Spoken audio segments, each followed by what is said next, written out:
Hi friends, welcome to my channel.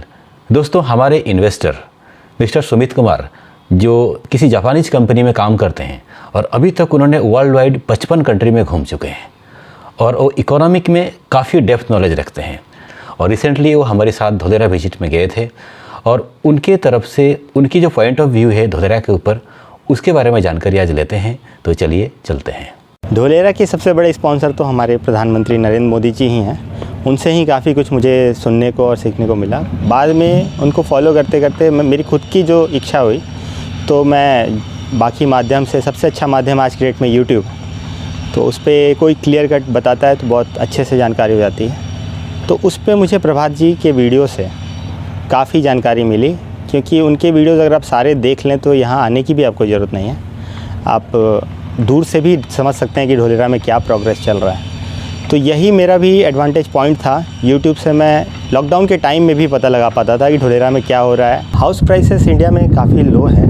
इसका कारण क्या है कि नाइट फ्रैंक का इंडेक्स भी अगर आप पिछले 3-4 सालों का चेक करेंगे तो हर साल इंडिया में हाउस प्राइस में काफ़ी करेक्शन हो देखने को मिल रहा है। और इसमें मैं आपको, अगर आप स्टॉक मार्केट से रिलेट करें चीज़ों को, तो जैसा कि वारेन बफेट के इंडेक्स के बारे में लोग जानते हैं, वारेन बफेट जैसे बताते हैं कि जो स्टॉक मार्केट का जो रेशियो है अभी करंट में, स्टॉक मार्केट हाउसिंग मार्केट से काफ़ी ज़्यादा ओवर वैल्यूड हो गया है। और इसमें अगर आप एक और चीज़ को चेक करें कि $1 2008 में 45 हुआ करता था और आज के डेट में 75 है, तो ऐसे केस में इंडिया का जो मार्केट है वो काफ़ी ज़्यादा अंडर वैल्यूड है, हाउसिंग मार्केट। और ये पॉइंट टू बी नोटेड, क्योंकि अगर आप अंडर वैल्यूड एसेट में लगाते हैं तो वहाँ पे ग्रोथ का चांस सबसे ज़्यादा होता है। जैसा कि आप देख रहे हैं टर्किश लीरा जैसे गिर रहा है, तो उसका कारण क्या है? टर्की में एक बहुत बड़ा उसका जो मैक्रो का प्रॉब्लम है, उसका एक्सटर्नल डेट, उसका डॉलर रिलेटेड जितना भी इश्यूज़ है वो सारा डाउटफुल हो गया है।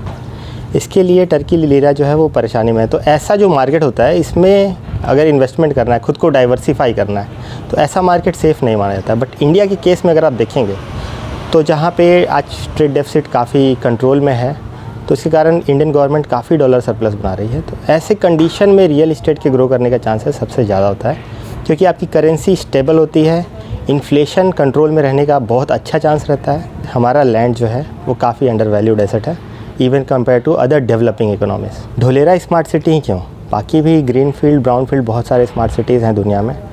ये completely green field smart city है और एक स्ट्रैटेजी के साथ बहुत बड़ी सिटी डेवलप की जा रही है। छोटी सी ग्रीन फील्ड सिटी नहीं है ये, 920 स्क्वायर किलोमीटर का कॉन्सेप्ट है। ऐसा लगता है जैसे आप मान लीजिए कि गोदरेज का सिटी में घुसे या हीरानंदानी की सिटी में घुसे। तो इक्विवेलेंट है एक गवर्नमेंट के बनाए हुए स्मार्ट सिटी में घुसना। उसके बाद धोलेरा का जो लोकेशन है वो भी काफ़ी स्मार्ट है। वो गुजरात और महाराष्ट्र के मुंबई, अहमदाबाद और मुंबई का बीच में आप कह सकते हैं उसको। नॉर्मली लोग लैंड ख़रीदते हैं तो जीडीपी पर कैपिटा उस एरिया का ज़्यादा होना चाहिए। अगर दो सिटी है, एक का जीडीपी पर कैपिटा कम है, एक का जीडीपी पर कैपिटा ज़्यादा है, और दोनों जगह लैंड सेम प्राइस पे मिल रहा है, तो ये बहुत ही इंटेलेक्चुअली इम्पॉर्टेंट है कि आप जिसका जीडीपी पर कैपिटा ज़्यादा है वहाँ पे सेम प्राइस में उसको खरीद लें। मेरा वीडियो है इंफ्रास्ट्रक्चर 2026 परचेजिंग पावर पर्सपेक्टिव। एक बार आप लोग उसको देखेंगे तो आपको ये जानकारी होगी कि 2026 तक इंडिया कितना बड़ा एक्सपेंडिचर करने वाली है अपना इन्वेस्टमेंट के टर्म्स में। जैसे मोदी जी हर वक्त 100 लाख करोड़ कहते रहते हैं, तो अभी हाल फिलहाल में government of India 111 lakh crore कहती है। तो वो टाइम तक इंडिया 175 लाख करोड़ गवर्नमेंट के साइड से एक बहुत बड़ा पुश होगा। तो वो ओवरऑल प्राइवेट इन्वेस्टमेंट को भी पुल करेगा, और ये दोनों जो पुश होगा वो लास्ट में फॉरेन डायरेक्ट इन्वेस्टमेंट को बहुत बड़ा पुश इंडिया में देगा। बेसल 3 भी मार्केट में आ गया है, बैंकिंग सेफ्टी का नॉर्म्स है। तो उसमें आप देखेंगे कि कोमोडिटीज़ में गोल्ड को काफ़ी ऊपर रखा गया है, और लैंड भी गोल्ड के साथ साथ लैंड भी जो है वो बहुत पुराना इन्वेस्टमेंट रहा है। बहुत पुराने ज़माने से लोगों ने लैंड के ऊपर काफ़ी भरोसा किया है। तो ये कोई भी जॉम्बी इन्वेस्टमेंट इसको आप नहीं कह सकते। तो इसमें हमेशा से एक एप्रिशिएशन मिला है, और अगर ये बहुत समय से राइज़ नहीं किया है तो आने वाले समय में इसके राइज़ करने का चांस ज़्यादा है। तो ऐसे में सबसे अच्छा इन्वेस्टमेंट जो होगा वो धोलेरा में होगा, क्योंकि ये ग्रीन फील्ड और काफ़ी बड़ा स्मार्ट सिटी है। इसका साइज़ अगर आप देखें तो ये सिंगापुर से भी 30% ज़्यादा है एरिया में। अगर आप लोग नम्बियो के साइड पे जाएं तो नम्बियो में हर चीज़ को कंपेयर करके, किसी भी 2 सिटीज़ को कंपेयर करके वहाँ पे लिविंग इंडेक्स क्या है वो बताता है। तो इसमें होम अफोर्डेबिलिटी इंडेक्स में अगर आप देखेंगे तो यूएस में 4 साल की सैलरी लग जाती है लोगों को, मान लीजिए घर खरीदने में। अपना चाइना में 20-25 ईयर्स का सैलरी लग जाता है। इंडिया काफ़ी अफोर्डेबल है, 8.5 ईयर्स। अभी 2 साल का नाइट फ्रैंक रिपोर्ट को अगर आप एडजस्ट करें तो इंडिया की अफोर्डेबिलिटी इंक्रीज़ हो गई है। 8.5 ईयर्स की सैलरी लगती है फ्लैट या लैंड खरीदने में। तो ऐसे केस में जब धोलेरा काफ़ी ज़्यादा अंडर वैल्यूड है इंडिया की सिटीज़ के मुकाबले और एक अपकमिंग सिटी है, तो यहाँ पे इन्वेस्ट करना तो ऑलमोस्ट लाइक अफोर्डेबिलिटी को और ज़्यादा पुश दे देना। तो फ्यूचर में 10 साल के बाद अगर ये सेम रिज़ल्ट देने वाली है, तो ऐसे में ये इन्वेस्टमेंट यूएस, और इसमें इंडिया के पॉइंट में अगर यूएस में 4 टाइम्स पैसा लग रहा है घर खरीदने में और इंडिया में 8.5 टाइम्स लग रहा है, तो इसमें आपको एक पॉइंट और मैं बोलना चाहूँगा कि इंडिया में savings to GDP per capita 4 times of United States है।